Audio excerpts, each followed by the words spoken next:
Bismillahirrahmanirrahim. Assalamualaikum warahmatullahi wabarakatuh. Alhamdulillah ala ihsanihi wa syukru lahu ala taufiqihi wa amtinanihi. Wa asyhadu an la ilaha illallah wahdahu la syarika lah ta'dhiman li sya'nih. Wa asyhadu anna Muhammadan abduhu wa rasuluhu da'i ila ridwanih. Sallallahu alaihi wa ala alihi wa sahbihi wa ikhwanih wa sallim tasliman katsira. Amma ba'du. Para bapak, ibu, dan saudara penyimak juga mengaji, alhamdulillah kita kembali melanjutkan pembahasan fikih tentang puasa Ramadan. Dan kali ini kita masuk pada pembahasan yang sering banyak orang tanyakan, yaitu tentang uzur atau alasan yang diperbolehkan untuk tidak berpuasa. Karena Islam ini termasuk agama yang penuh rahmat, penuh kasih sayang. Allah tidak membebani hambanya di luar kemampuan, dan dalam kondisi tertentu syariat memberikan keringanan.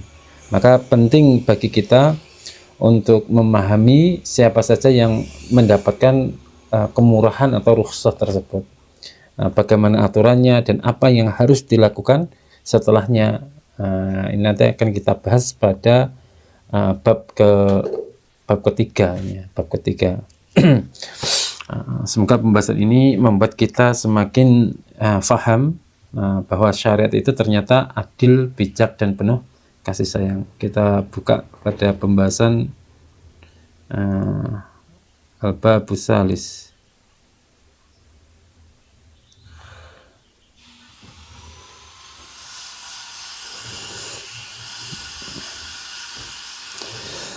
Al-Babus Salis, bab yang ketiga, fil iddaril mubihadil fitri. Jadi tentang uzur-uzur yang membolehkan seseorang untuk berpuasa, wahkamil qadha, dan hukum qadha, hukum-hukum yang menjelaskan tentang membayar hutang orang yang berpuasa, mengqadha, wal kafarah, dan kafarahnya, hukum tentang kafarah. Al-idzarul mubihatu lil fitri fi syahri Ramadan.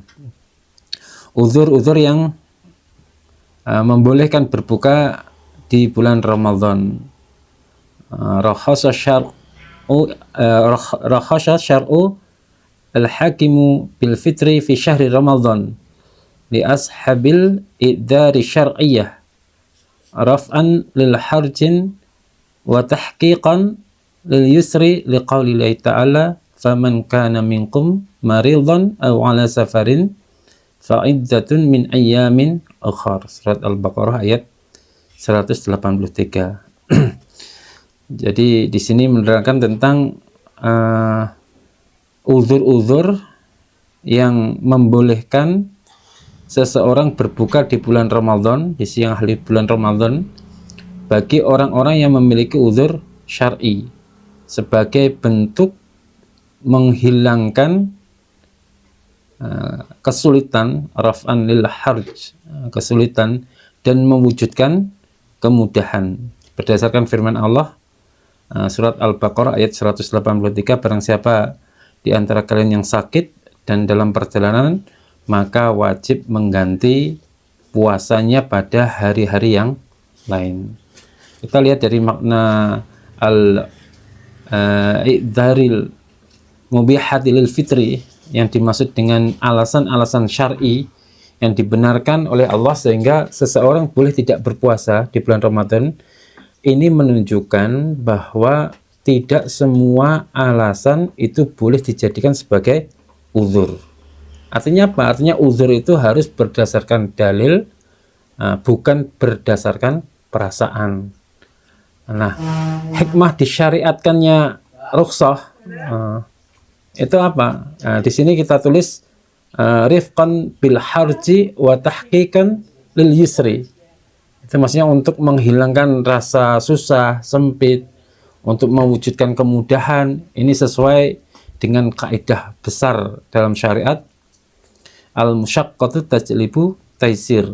Kesulitan itu mendatangkan kemudahan. Artinya ketika seseorang sulit, itu pasti bisa menarik kemudahan. Ada rukhsahnya.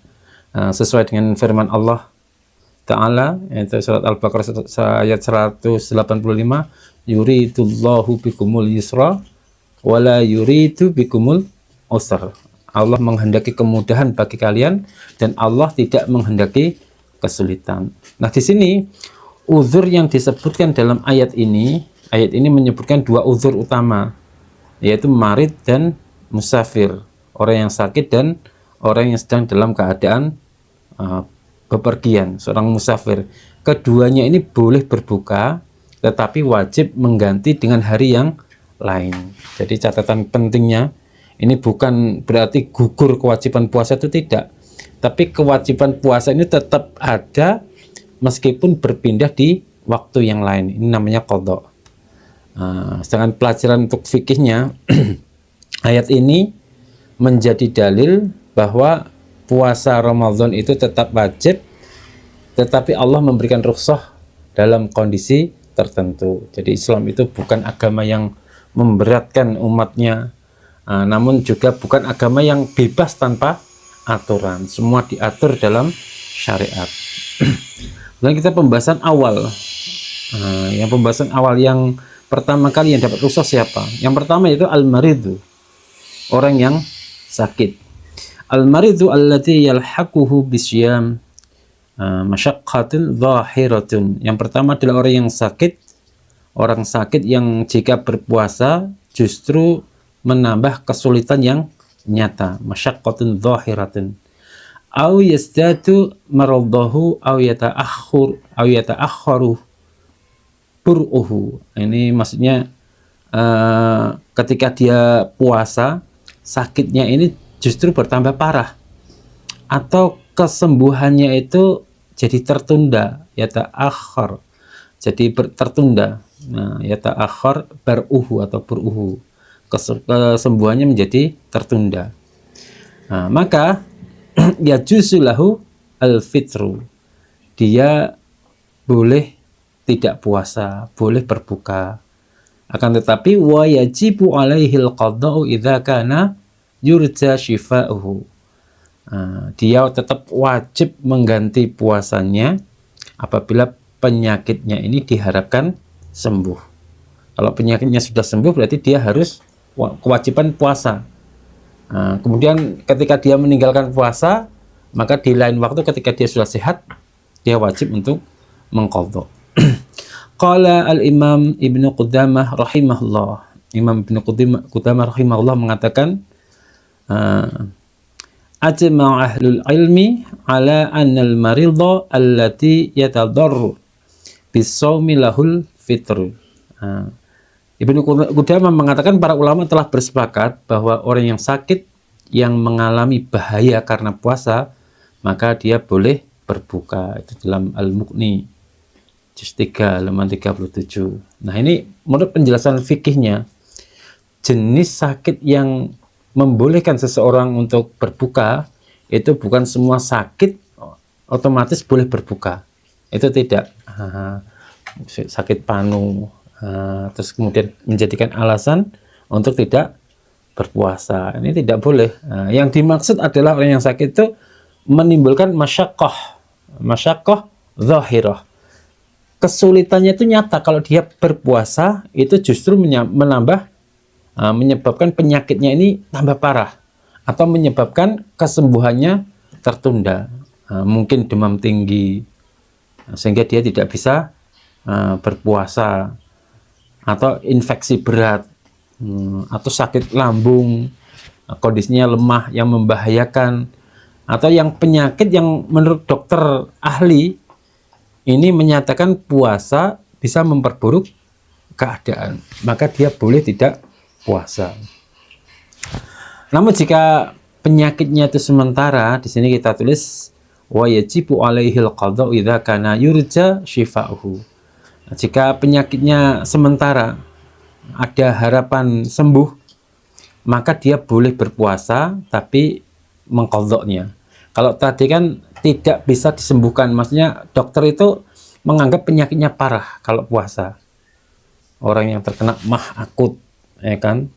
Orang yang terkena penyakit jantung, sehingga dia tidak bisa berpuasa. Kalau tidak bisa berpuasa berarti membayar fidyah. Itu karena punya penyakit menahun. Tapi kalau penyakitnya itu hanya datangnya itu sementara, mungkin demam yang bisa sembuh beberapa hari kemudian, maka ini boleh meninggalkan puasa, tapi harus mengqadha di lain hari. Ini sesuai dengan surat Al-Baqarah tadi, fa'iddatun min ayyamin ukhar, ayat 184. Tapi kalau jika penyakitnya ini tidak ada harapan untuk sembuh, meski tidak disebut dalam dalam teksnya, maka pembahasan fikihnya itu, jika penyakitnya memang benar-benar permanen dan dia tidak sembuh, tidak bisa mudah sembuh, maka dia tidak wajib qadha, tapi cuma membayar fidyah saja, memberi makan satu orang miskin setiap hari. Ini pendapat jumhur ulama. Kemudian dalil ijma' dari Ibnu Qudamah, beliau menukil ahlu ilmi itu sepakat, orang sakit yang terbahayakan oleh puasa maka boleh berbuka. Ini menunjukkan rukhsah. Rukhsah ini bukan khilaf besar, itu tidak. Ini sudah menjadi kesepakatan ulama. Nah, dalam bab ini berlaku kaidah la dharara wala dirara. Tidak boleh membahayakan diri. Jadi puasa bukan untuk menyakiti diri, tapi syariat itu datang untuk menjaga jiwa. Hifdzun nafsi, menjaga jiwa, menjaga diri. Itu yang pertama. Orang yang mendapatkan rukhsah boleh tidak berpuasa adalah orang yang sakit. Yang kedua, sanian, orang yang kedua yang boleh tidak berpuasa, al-musafir, orang yang bepergian. Ya juzu lil musafiril fitru fi syahri Ramadan sawaun wajidatil masyaqqah atau musyaqqah aw lam tujadha wal qada'u wajibun ba'da dzalik.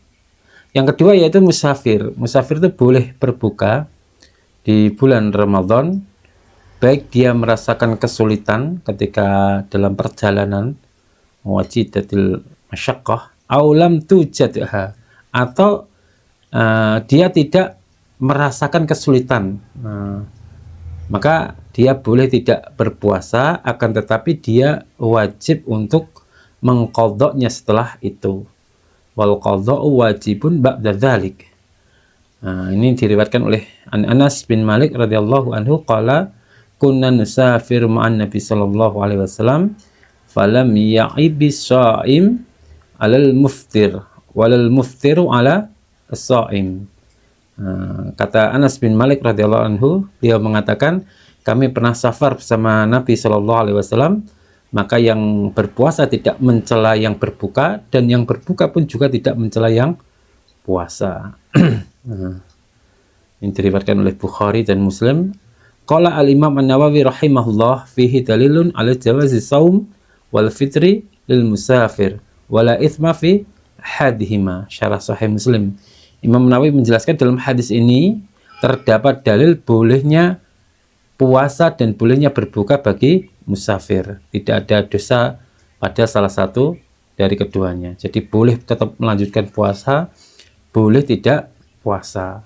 Ini yang kedua, ini safar adalah rukhsah. Ini sesuai dengan firman Allah, "Faman kana minkum maridhan aw ala safarin fa'iddatun min ayyamin ukhar." Barang siapa yang dari kalian itu sakit atau sedang dalam perjalanan, maka boleh tidak berpuasa dan hitungannya nanti beberapa hari setelah itu untuk mengqadha'nya. Ini menunjukkan bahwa safar itu adalah sebab syar'i untuk berbuka langsung dari Allah, rukhsah dari Allah, bukan karena semata-mata beratnya, tetapi karena status safarnya. Nah, apakah orang yang safar boleh tidak berpuasa itu apakah harus ada rasa berat? Di sini kita ditulis sawaun wujidatil masyaqqah aw lam tujad. Walaupun safarnya itu nyaman, mungkin menggunakan mobil, pesawat, ada AC-nya, tetap boleh berbuka karena sebabnya adalah safar itu sendiri. Safar itu rukhsah dari Allah. Cuma kalau sekarang itu kita lihat keutamaannya. Keutamaan kita tetap berpuasa karena dalam keadaan nyaman, mungkin pergi dari sini ke Jogja dengan keadaan naik mobil yang ber-AC, yang tidak berat, kemudian kita tetap berpuasa, itu tidak masalah, tidak apa-apa, karena mendapatkan, kita ambil fadilahnya dari puasa itu. Kalaupun dia mengambil rukhsahnya dengan tidak berpuasa, dan itu boleh-boleh saja, karena rukhsah ini yang memberikan langsung dari Allah Subhanahu wa Ta'ala. Kemudian mana yang lebih utama ketika dalam keadaan safar, puasa ataukah berbuka? Jadi para ulama itu merinci, dibuatkan rincian. Jika puasa itu tidak memberatkan, maka boleh berpuasa. Tapi jika puasa itu memberatkan, maka berbuka itu lebih utama. Berbuka lebih utama. Jika perjalanan itu membahayakan keadaan kita, maka wajib untuk berbuka. Ini dalilnya hadis dari Nabi Shallallahu Alaihi Wasallam ketika melihat orang pingsan, semaput, pingsan ketika berpuasa dalam safar. Beliau bersabda, laisa minal bir asyamu fis safar. Bukan termasuk kebaikan berpuasa di dalam safar. Safarnya ini memberatkan sehingga orang safar dalam keadaan berpuasa sampai pingsan. Maka kalau keadaannya berat, maka boleh tidak berpuasa. Jadi ada 3 rincian tadi ya. Ketika perjalanannya itu ringan, mudah, maka puasa lebih afdal, lebih utama.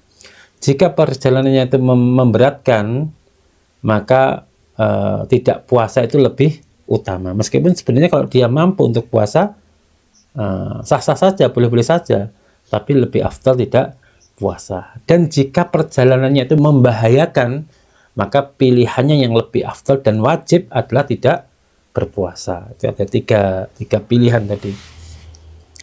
Kemudian dari hadis ini juga kita dilarang untuk saling mencela. Hadisnya Anas bin Malik radhiyallahu anhu itu menjelaskan bahwa tidak boleh merasa paling benar, tidak boleh mencela pilihan orang lain. Dua-duanya sah, menunjukkan keluasan syariat. Kemudian penjelasan yang berikutnya, qadha, membayar hutang puasa ketika kita meninggalkan puasa di dalam safar, itu hukumnya wajib. Karena safar itu bukan menggugurkan puasa, tapi hanya menunda kewajiban. Maka setelah kembali, setelah pulang, setelah selesai Ramadannya, dia wajib untuk mengqadha. Tidak boleh fidyah kalau keadaannya sehat, mengqadha.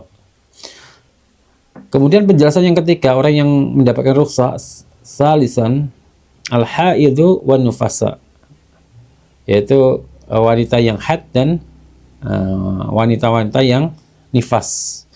Al-mar'atu idza hadat aw nufisat la yasihu min hasyam.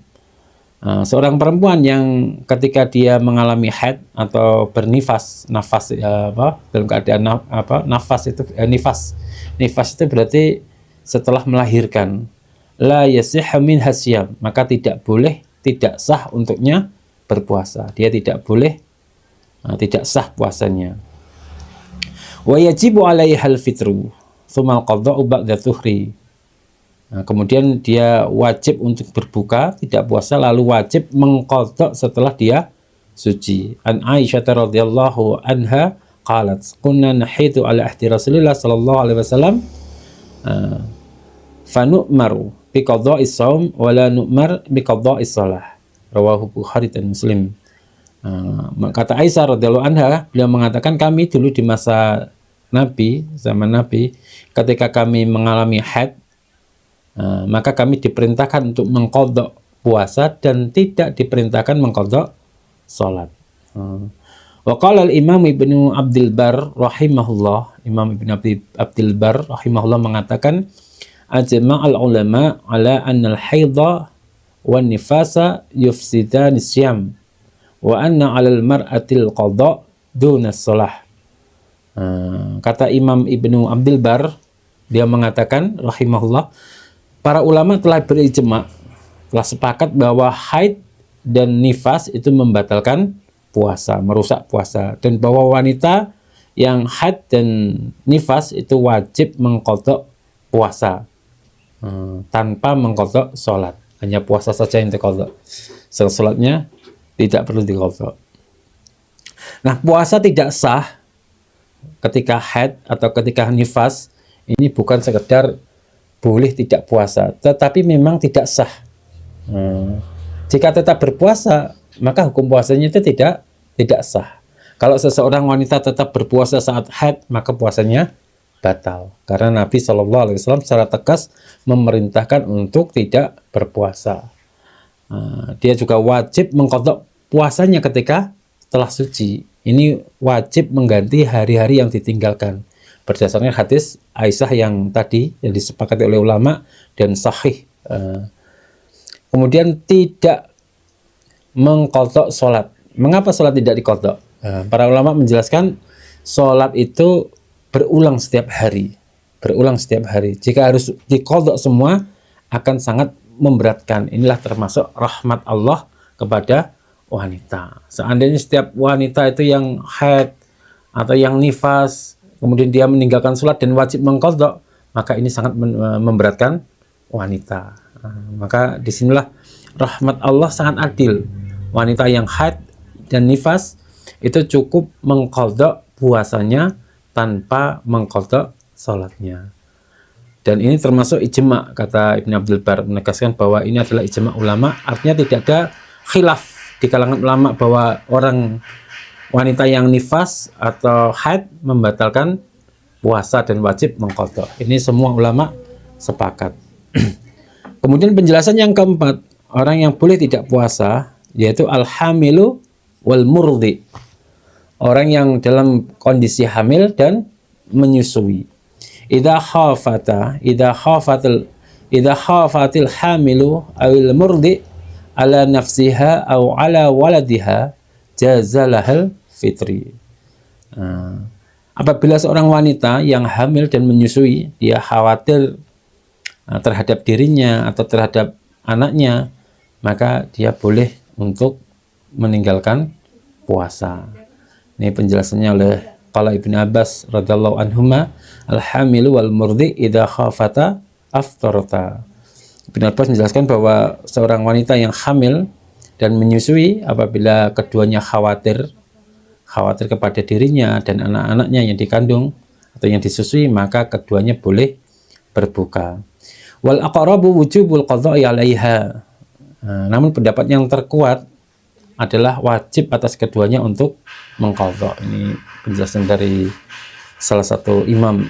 Meskipun nanti kita jelaskan perselisihannya itu.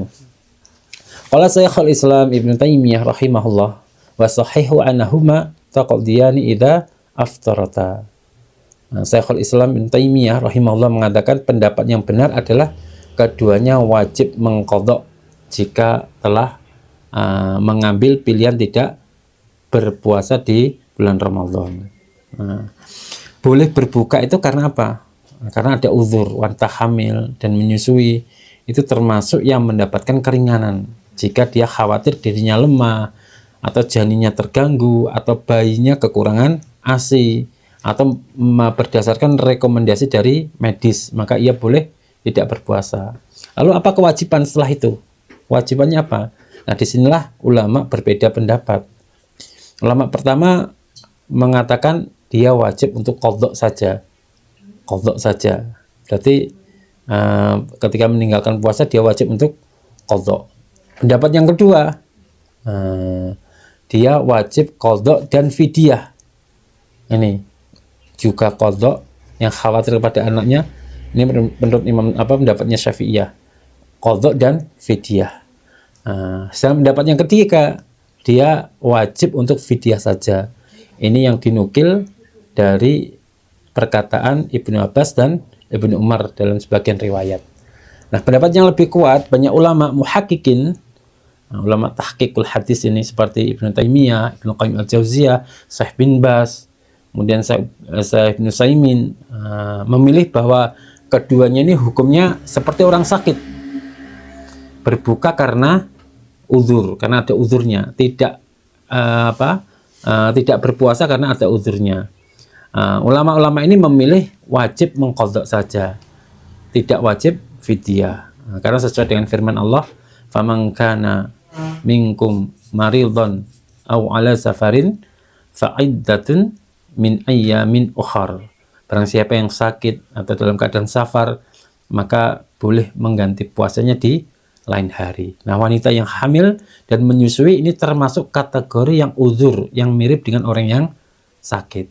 Lalu penjelasannya bagaimanakah riwayat pendapat Ibnu Abbas dan Ibnu Umar yang menjelaskan tentang wanita yang hamil atau yang menyusui itu boleh tidak puasa dan cukup membayar fidyah saja. Ini memang banyak ulama menjelaskan bahwa ini ijtihad sahabat. Ada yang memperkuat karena sahabat ini adalah asar dari mereka itu lebih kuat dari pendapat ulama-ulama mutakhirin, ya kan? Tapi ada pula yang menjelaskan bahwa itu adalah ijtihad dari sahabat, bukan nas tegas dari Rasulullah SAW. Dan dalil Al-Quran lebih kuat menunjukkan qadha. Jadi begini, kenapa orang yang hamil dan orang yang menyusui oleh Abdullah bin Abbas dan Abdullah bin Umar mengatakan bahwa mereka itu boleh fidyah saja? Itu karena kondisi orang yang hamil dan menyusui. Misalkan orang hamil, ya kan? Orang hamil selama 9 bulan. Dalam 9 bulan dia kepayahan. Pada waktu kepayahan dia menjumpai bulan Ramadan sehingga tidak mampu untuk puasa, ya kan? Kemudian 9 bulan berikutnya dia melahirkan menyusui anaknya. Berapa tahun menyusui anaknya ketika sempurna? 2 tahun. 2 tahun tambah 9 bulan, kata tambah 1 tahun, 3 tahun. Jadi seorang perempuan ini selama 3 tahun sudah dalam keadaan kepayahan. Di menginjak 3 tahun berikutnya ketika anaknya sudah bisa disapai, ternyata hamil lagi. Sehingga Abdullah bin Umar dan Abdullah bin Abbas dari mengambil sikap seperti itu, maka perempuan boleh cukup membayar fidyah saja ketika dia dalam keadaan hamil, mengandung, menyusui, hamil lagi, mengandung dan menyusui. Ini diibaratkan sebagaimana orang yang sakit menahun. Kalau orang yang sakit menahun tadi kan dia boleh membayar fidyah, atau orang yang tua renta itu juga boleh membayar fidyah saja tanpa mengqadha puasa. Ini. Nah, silakan ya diambil yang mana. Kalau ulama mengambil yang mengqadha ketika perempuan itu memang benar-benar mampu. Jadi kita bisa melihat kita nanti istri-istri kita atau saudara-saudara kita perempuan ketika mereka hamil mampu nggak berpuasa. Kalau mampu dan tidak khawatir dengan dirinya dan janinnya, maka silakan berpuasa. Tapi ketika kondisinya lemah, hamil kondisinya lemah, melahirkan lemah, menyusui lemah, maka silakan mengambil pendapatnya Ibnu Abbas ini. Nah, kemudian yang keempat, orang yang boleh tidak berpuasa, al-hamilu. Ini udah ya, al-hamil wal murdi. Tadi yang kelima ya. Ya, yang kelima ya berarti ini. Yang kelima, khamisan. Yang kelima yaitu yang boleh tidak berpuasa, yaitu al-kabirul ajiz. Orang tua yang renta, yang sangat sepuh. Wal maridu mardhon musminan. Kemudian seorang yang sakit pada sakit yang musminan, yang parah, sakit kronis. Man ajaza anisyami ajazan daiman likibarin au maradhin la yurja shifa'uhu fala qadha alaihi wa innama alaihil it'am. Maka barang siapa yang tidak mampu berpuasa secara menerus, secara permanen karena usianya sudah tua renta atau penyakit yang tidak bisa diharapkan kesembuhannya, fala qadha alaihi, maka dia tidak mampu, tidak usah mengqadha puasanya dan cukup baginya untuk mendatangkan fidyah, yaitu memberi makan. Ini sesuai dengan firman Allah, wa 'alal ladzina yutiqunahu fidyatun ta'amu miskin. Al-Baqarah ayat 184. Qala Ibnu Abbas radhiyallahu anhuma, Ibnu Abbas menjelaskan ayat ini, hiya lisaykhil kabir wal maridi allati la yurja bar'uhu atau bur'uhu, rawahu Bukhari secara ta'liq. Jadi Ibnu Abbas menjelaskan bahwa ayat ini untuk orang yang sangat tua dan orang yang sakit yang tidak diharapkan kesembuhannya. Artinya sudah sakit tahunan, dokter pun sudah angkat tangan. Ini memang sakit tahunan, nggak bisa sembuh. Jadi siapa yang termasuk kategori ini?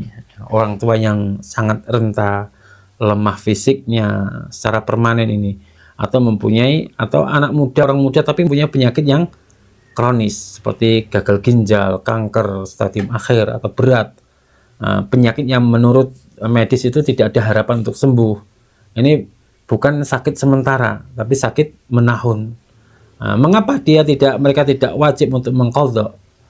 Karena qadha itu hanya diwajibkan bagi mereka yang mempunyai kemungkinan untuk sembuh atau untuk waktu yang lain. Misalkan saat ini divonis oleh dokter ginjal stadium akhir. Misalkan kan kalau sudah stadium akhir kan susah, itu harus cuci darah. Ternyata qadarullah ini sudah nggak puasa selama 3 tahun misalkan. Kalau orang yang sakit parah ini kan harusnya membayar fidyah, ya kan? Nah, ini ada 2 orang, saya contohkan ada 2 orang. 2 orang sama-sama punya penyakit yang parah yang dokter menganggap penyakitnya ini kronis. Kemudian 1 orang ini selama 3 tahun tidak berpuasa. Tapi setiap tahun dia selalu memberikan fidyah, tidak puasa memberikan fidyah, tidak puasa memberikan fidyah, sampai 3 tahun. Ternyata sembuh. 3 tahun berikutnya ini sembuh. Apakah dia mengqadha puasanya? Tidak. Karena sudah dibayarkan fidyahnya setiap tahunnya itu. Nah, yang kedua ada orang yang sakit parah. Sama-sama ini. Kok statnya sama. Sakit parah. Kemudian selama 3 tahun dia tidak membayar fidyah. Kalau yang pertama tadi kan setiap tahun dia membayar fidyah. Dia sakit parah, dia boleh membayar fidyah, tapi selama sakitnya ini dia tidak membayar fidyah sama sekali. Qadarullah di tahun ketiga Allah memberikan kesembuhan, badannya seger, badannya enak. Maka di tahun tersebut dia harus membayar puasanya karena keadaannya sudah sehat. Tidak bisa membayar fidyah karena fidyah untuk orang yang la yurja bar'uhu, orang yang sakit yang tidak diharapkan kesembuhannya. Nah, ini selama sakit dia tidak membayar fidyah, maka ketika dia sembuh total dia harus mengqadha puasanya. Jadi ada 2 kondisi orang yang pertama dia tidak mengqadha puasanya karena ketika dia sakit dan oleh dokter dikatakan sakit kronis, maka setiap tahun dia membayar fidyah. Qadarullah di tahun ketiga dia diberikan kesehatan, jadi dia tidak membayar puasanya, tidak mengqadha puasanya. Dan yang kedua tadi dia selama 3 tahun sama sakitnya kronis tapi tidak membayar fidyah. Di tahun ketiga dia diberikan kesehatan oleh Allah. Maka ketika sehat dia harus mengqadha puasanya. Ini perbedaannya. Nah, bentuk fidyahnya apa? Bentuk fidyahnya itu memberi makan 1 orang miskin seperti yang dilakukan oleh Anas bin Malik ketika sudah sepuh sudah umurnya 90 atau 100 tahun itu. Jadi dia sudah tidak mampu berpuasa, setiap hari dia sedekah, memberi makan, kalau dulu khubzan roti, memberi makan 1 hari 1 orang miskin. Ini bisa dalam bentuk makanan siap saji atau bahan pokok setara 1 orang porsi 1 orang makan. Kemudian ahkamul qadha, hukum-hukum mengqadha. Al-qadha wajibun ala kulli man aftara bi uthrin syar'iyyin yurja zawaluhu. Qadha atau mengganti puasa itu wajib atas setiap orang yang berbuka, yang tidak berpuasa karena uzur syar'inya. Karena uzur syar'inya yang diharapkan hilang. Uzur syar'inya yang diharapkan hilang. Artinya orang sakit, ya kan, sakit, dia sakit apa itu, demam. Sakit demam dia tidak berpuasa. Ketika uzurnya ini hilang, dia sehat, maka dia mempunyai kewajiban untuk mengqadha puasanya. Qala al-Imam An-Nawawi rahimahullah, ajma'al ulama ala wujubil qadha ala man aftara bi udzrin. Imam Nawawi rahimahullah mengatakan para ulama telah berijma', telah bersepakat atas wajibnya qadha bagi orang yang tidak puasa karena uzur. Kalau uzurnya ini udah hilang, maka dia wajib untuk berpuasa. Maksud uzur syar'i yang diharapkan hilang itu maksudnya sakitnya ini sementara, sama seperti safar. Ini kan ada uzur syar'inya. Ketika sudah tidak safar lagi, maka wajib untuk berpuasa. Atau haid dan nifas, orang yang hamil dan menyusui, semua ini ada kemungkinan mampu puasa di lain hari, di lain waktu, maka wajib diqadha. Ini dalil asalnya, asal kewajiban qadha ini ya sama, faman kana minkum maridhan aw ala safarin fa iddatun min ayamin ukhar. Kemudian al-kafarah, kafarahnya, makna dari pengertian kafarah, tajibul kafaratul mughalladah ala man jama'a zawjatahu fi nahari Ramadan amidan muhtaran. Kafarah mughalladah, kafarah berat, itu wajib atas orang yang berhubungan suami istri di siang hari di bulan Ramadan dengan sengaja dan tanpa paksaan. An Abi Hurairah radhiyallahu anhu anna rajulan ja'a ila Nabi sallallahu alaihi wasallam faqala halaktu, qala wa ma ahlakaka, qala waqa'tu ala imra'ati fi Ramadan. Ini hadisnya dari Sahih Bukhari dan Muslim, bahwa Abu Hurairah radhiyallahu anhu menerangkan, menjelaskan ada seorang laki-laki yang datang kepada Nabi, kemudian dia mengatakan, ya Rasulullah, saya ini binasah, saya rusak wahai Nabi. Nabi mengatakan, apa yang membuatmu rusak? Dia menjawab, saya telah jatuh itu artinya menjima istri saya di siang hari bulan Ramadan. Ini dalam Bukhari Muslim. Maka wa kafaratuhu ala tartib, artinya kafarahnya itu harus berurutan. Yang pertama yaitu itqu raqabah, memerdekakan budak, itu yang pertama. Kalau zaman sekarang kan sudah tidak ada. Kalau dia punya budak, maka yang pertama wajib itu harus dimerdekakan. Fa illam yajid fasiyamu syahraini mutatabi'ain. Baru ketika dia tidak punya budak, maka kafarnya harus puasa selama 2 bulan berturut-turut. Fa'ilam yastati fa'ita'amu sittina miskinan. Kalau dia tidak mampu untuk puasa 2 bulan berturut-turut, maka kafarnya bisa diganti dengan memberi makan 60 orang miskin. Qala al-Imam Ibn Abdul Bar rahimahullah, la khilafa bainal ulama anal kafarah innama tajibu fil jima'i khasah. Kata Imam Ibn Abdul Bar, tidak ada khilaf di kalangan ulama bahwa kafarah ini wajib karena hubungan suami istri. Nah, ini mengapa disebut kafarah? Kafarah itu apa? Apalagi kafarah mughaladhah, kafarah yang berat. Ini karena dosanya besar, melanggar kehormatan bulan Ramadan, merusak puasa secara sengaja, dilakukan dalam keadaan tahu hukumnya, bukan sekedar makan dan minum tok, tapi melakukan pelanggaran, yaitu menjima istrinya di bulan Ramadan. Kalau yang dijima bukan istrinya itu lebih parah lagi, dosanya lebih berat lagi. Syarat wajib kafarah, wajib kafarah itu kalau dilakukan di siang hari, sudah masuk bulan Ramadan siang hari, waktunya orang berpuasa, dia melakukan jima, itu wajib mendatangkan kafarah. Dan yang dilakukan ketika keadaan puasa wajib. Kalau puasa sunnah beda. Kalau puasa sunnah atau puasa qadha, dia menjima istrinya, maka hukumnya tidak terkena kafarah. Kemudian disengaja, dia sudah tahu hukumnya, maka dia terkena kafarah. Kemudian tidak dipaksa. Kalau dipaksa beda lagi. Kalau istrinya itu dipaksa, dipaksa untuk melayani suaminya, bahkan diancam kalau tidak mau melayani suaminya, maka yang wajib mendatangkan kafarah adalah suami. Tapi kalau istrinya itu dengan senang hati melayani suaminya padahal sama-sama sudah tahu hukumnya, maka yang membayar kafarah adalah dua-duanya. Dua-duanya. Jadi kemudian cara membayar kafarah itu secara tertib, secara berurutan. Pertama, dia punya budak apa enggak, itu sebagai kafarahnya harus dimerdekakan. Kalau dia tidak punya budak, berarti harus puasa selama 2 bulan berturut-turut. Kalau dia tidak mampu berpuasa 2 bulan berturut-turut, berarti harus mendatangkan atau sedekah makanan untuk 60 orang miskin. Itu urutannya seperti itu. Kemudian apakah selain jima, selain berhubungan badan dengan istri ada kafarah? Menurut ulama itu tidak ada.